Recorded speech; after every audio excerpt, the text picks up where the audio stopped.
फलब यह अस्त्रों का दान। मार्ग में एक सुरम्य सरोवर दृष्टिगत हुआ। सरोवर के तट पर रुककर विश्वामित्र कहा, हे राम, तारका का वध करके तुमने बहुत बड़ा मानव कल्याण का कार्य किया है। मैं तुम्हारे इस कार्य, पराक्रम एवं चातुर्य से अत्यधिक प्रसन्न हूँ।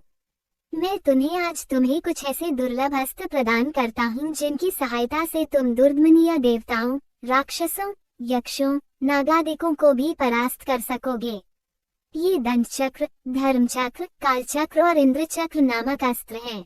इन्हें तुम धारण करो। इनके धारण करने के पश्चात तुम किसी भी शत्रु को परास्त करने का सामर्थ्य प्राप्त कर लोगे। इनके अतिरिक्त मैं तुम्हें विद्युत निर्मित वज्रास्त्र, शिव जी का शूल, ब्रह्मशिर, अशीक और समस्त अस्त्रों से अधिक शक्तिशाली ब्रह्मास्त्र देता हूँ। इन्हें पाकर तुम तीनों लोकों में सर्वाधिक शक्ति संपन्न हो जाओगे। मैं तुम्हारी वीरता से इतना अधिक प्रसन्न हूँ कि तुम्हें प्रचंड मोद की वशिखर नाम की गदाएं प्रदान करते हुए मुझे अत्यंत हर्ष हो रहा है। मैं तुम्हें सूखी और गीली दोनों ही प्रकार की अशनि व पिनाक के साथ ही साथ नारायणास्त्र, आग्नेयास्त्र, वायव्यास्त्र, हयशिरास्त्र व क्रौंचास्त्र भी तुम्हें प्रदान करता हूँ। अस्त्रों के अतिरिक्त मैं तुम्हें कुछ पाश भी देता हूँ जिनमें धर्मपाश, कालपाश एवं वरुणपाश मुख्य हैं। इनके पाशों के द्वारा तुम अत्यंत फुर्तीले शत्रु को भी बांधकर निष्क्रिय बनाने में समर्थ हो जाओगे। राम, कुछ अस्त्र ऐसे हैं जिनका प्रयोग असुर लोग करते हैं। नीति कहती है कि शत्रुओं को उनके ही शस्त्रास्त्रों से मारना चाहिए। इसलिए मैं तुम्हें असुरों के द्वारा प्रयोग किए जाने वाले कंकाल, मूसल, घोर कपाल और किंकनी नामक अस्त्र भी देता हूँ। कुछ अस्त्र का प्रयोग विद्याधर करते हैं। उनमें प्रधान अस्त्र हैं खड्ग, मोहन, प्रस्वापन, प्रश्मन, सौम्य, वर्षण, संतापन, विलापन, मादनास्त्र, गंधर्वास्त्र, मानवास्त्र, पैशाचास्त्र, तामस और अद्वितीय सौम्नास्त्र। इन सभी अस्त्रों को भी मैं तुम्हें देता हूँ। ये मौसलास्त्र, सत्यास्त्र, असुरों का मायामय अस्त्र और भगवान सूर्य का प्रभास्त्र है जिन्हें दिखाने मात्र से शत्रु निस्तेज होकर नष्ट हो जाते हैं। इन्हें भी तुम ग्रहण करो।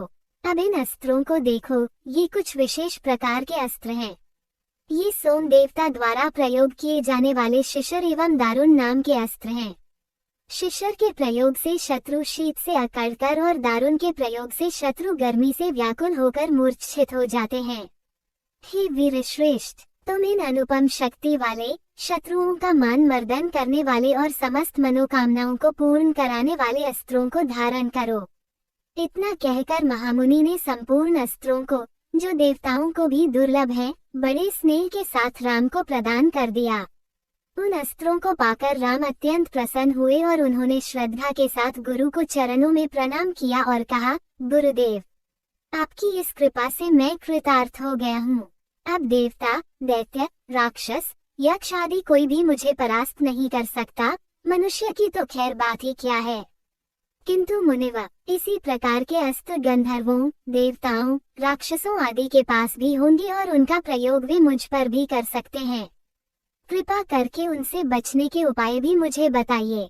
इसके अतिरिक्त ऐसा भी उपाय बताइए जिससे इन अस्त्रों को छोड़ने के पश्चात अपना कार्य करके ये अस्त्र पुनः मेरे पास वापस आ जावें। राम के इस प्रकार कहने पर विश्वामित्र बोले, राघव, शत्रुओं के अस्त्रों को मार्ग में ही काटकर नष्ट करने वाले इन सत्यवान, सत्यकीर्ति, प्रतिहार, परारमुख, अवान्मुख, लक्ष्य, उपलक्ष्य आदि इन अस्त्रों को भी तू ग्रहण करो। इन अस्त्रों तू को देने के बाद गुरु विश्वामित्र ने राम को वे विधियां भी बताई जिनके द्वारा प्रयोग किए हुए अस्त्र वापस आ जाते हैं। चलते चलते वे वन के अंधकार से निकलकर ऐसे स्थान पर पहुँचे जो भगवान भास्कर के दिव्य प्रकाश से आलोकित हो रहा था और सामने नाना प्रकार के सुंदर वृक्ष, मनोरम उपत्यका एवं मनोमुग्धकारी दृश्य दिखाई दे रहे थे।